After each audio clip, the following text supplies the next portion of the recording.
quiet, and I'll tell you. There is no time for questions. When you were young, you used to have bad dreams. You cried about them all the time. The truth is, those weren't your dreams. They were mine. For as long as I can remember, I've dreamt of the beach. Not just while sleeping, in my waking hours too. In my dreams, I watched the world end so many times. Countless past extinctions that decimated life on this planet. Again, and again, and again. At first, I didn't understand what I was seeing or why. And that wasn't the worst of it. There were other, more terrible dreams. Dreams of death and destruction. Of a massive extinction to come. Like this one. And I would always be the one to end it all. To bring about the last stranding. As I have today.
The first operation, I was only 20.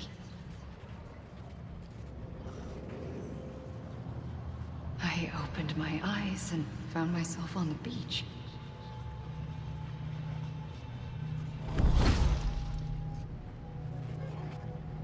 But the moment I came round, I was back in the hospital bed.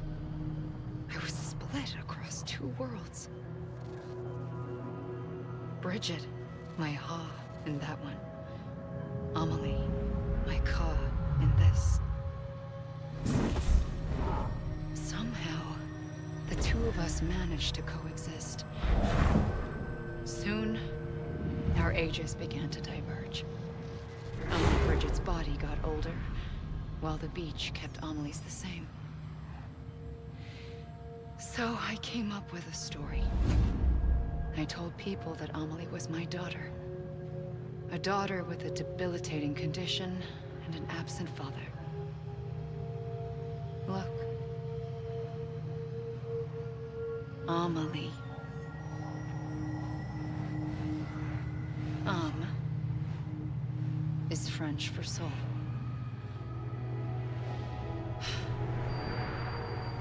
A soul that's a lie. There was no Amelie. Only me and the beach. I thought it was a curse in the beginning. But later, I started thinking, maybe I can use this. I tried to find out more about the beach. Because understanding the beach had to be the key to interpreting my visions of the future.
I realized the beach was connected to the world of the dead, which meant that somewhere out beyond it were the memories of time itself, including those of every organism that had ever lived.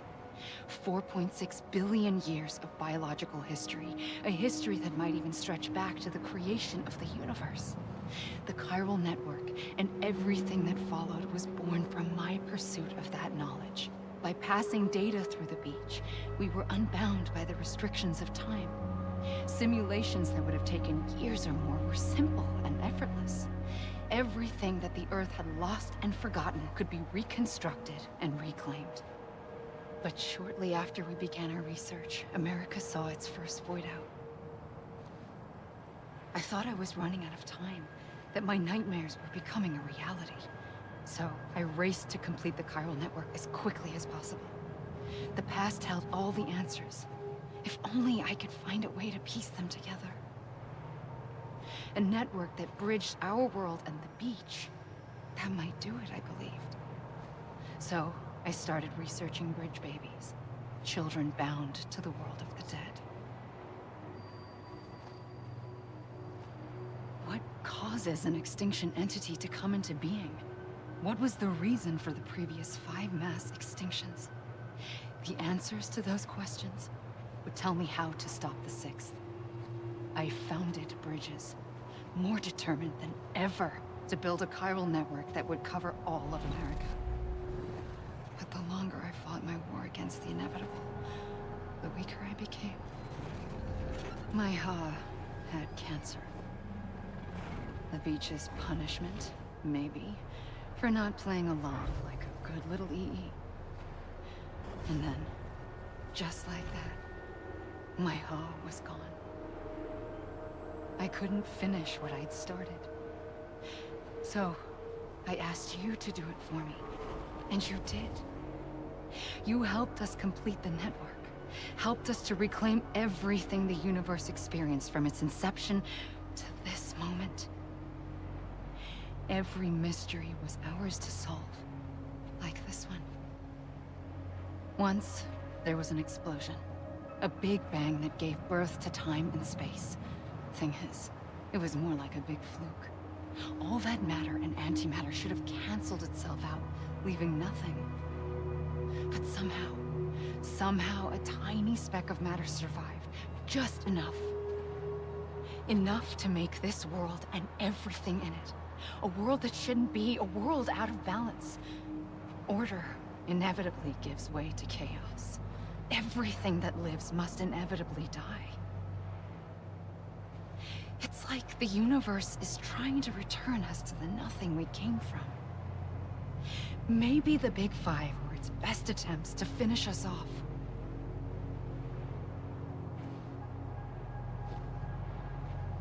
But somehow, life always managed to survive just enough. Enough to thumb its nose at the will of the cosmos. You know, I'm starting to think that extinction might be the key to overcoming total annihilation. It forces life to fight to survive, to endure, to exist. That's why the Big Five ultimately rekindled life instead of extinguishing it. From the ashes of the dead rise the living. Stronger and wiser. Inheritors of the legacy of existence itself. They defy the universe and refuse to surrender. They say, we're just getting started.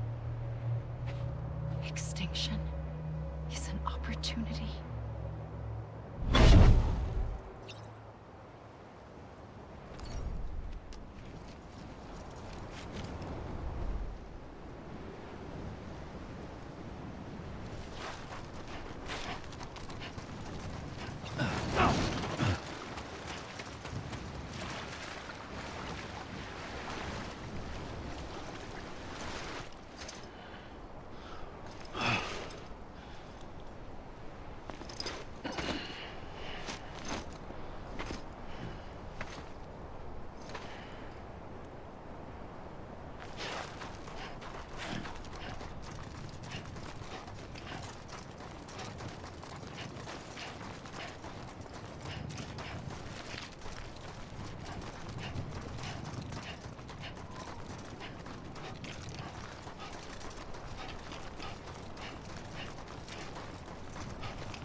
I pulled the trigger twice that day. I knew at once I'd made a mistake. I found your beach and looked everywhere for you. Sam. There you are.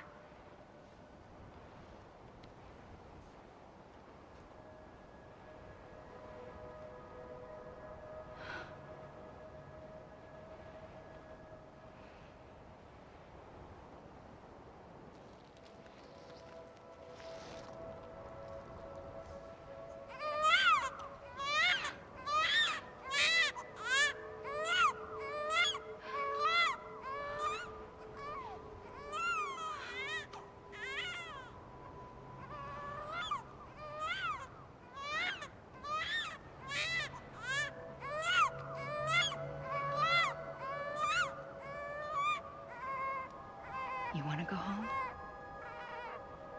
Let's go home. I wanted to set you free from death once and for all.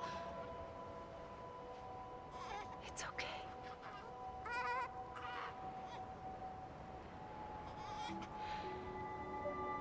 I know the way.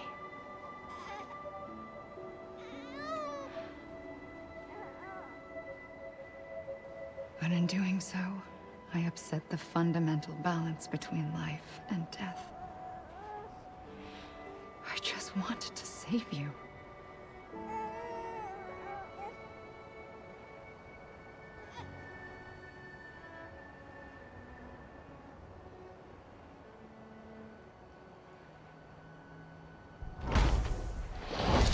I am an extinction entity.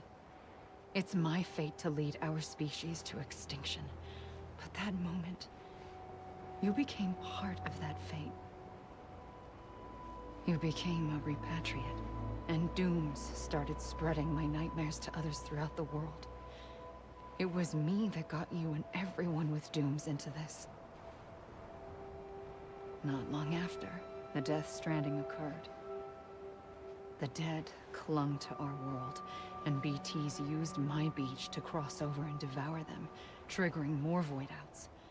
A catalyst that would set the world on a path to extinction. It was my duty to serve as a sacrifice, to wait and watch it unfold from this beach. That, or hasten the last stranding and end this slow death. Given these, my only options, I chose to end it quickly. But to trigger the last stranding, I needed you, a part of me. Here too. I would be able to witness extinction consummated with you by my side. But now that you're here, there's another choice. You can cut me off. An EE doesn't have that option for itself. But in my nightmares, I saw another future. One that you chose. One where extinction is hope against total annihilation.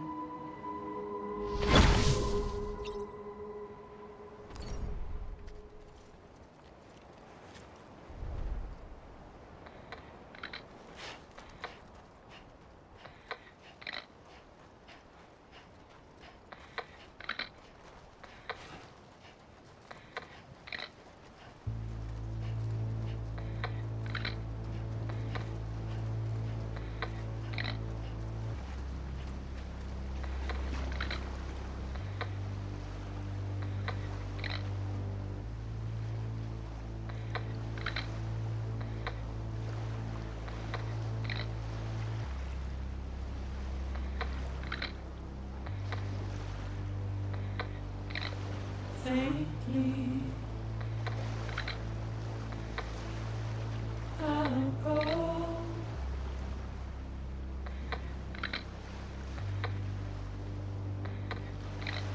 Take this head on.